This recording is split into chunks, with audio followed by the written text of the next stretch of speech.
और ज़िम्मेदारी नहीं उठा पा रहे मेरे हस्बैंड ना मेरी सही से, औलाद भी नहीं चाहते वो।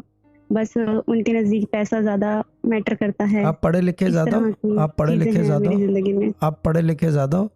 जी, मैंने एमफ़िल किया हुआ है। और शौहर ने? उन्होंने एफएससी की हुई है। तो फिर शादी करते वक्त सोचना चाहिए था ना आपको। मैंने तो एक ही सवाल पूछा है शहजाद भाई और पता चल गया मुझे। सवाल ज़मीन आसमान का फ़र्क है सोच में ना। आपने एमफिल किया हुआ है, ठीक है ना, और उन्होंने जो है एफएससी जी, की है, तो ये शादी, ये तो कोई मैच ही नहीं है किसी एंगल से। जी बस नसीब में था, हो गई। नसीब में मैं नहीं बहुत होता, ज़्यादा नसीब परेशान में हूँ अब नहीं मैं इस होता, रिश्ते को नसीब लेकर। बनाता है, नसीब इन चीज़ों में बनाता है, किस्मत में होता है, नसीब में होता है, नसीब में नहीं था ये खुद किया हुआ है, ये सेल्फ इन्फ्लिक्टेड वुंड है। जी, जी। अब नाम पहले आपका शादी के पहले 7 5 नंबर के हो महीने। गए।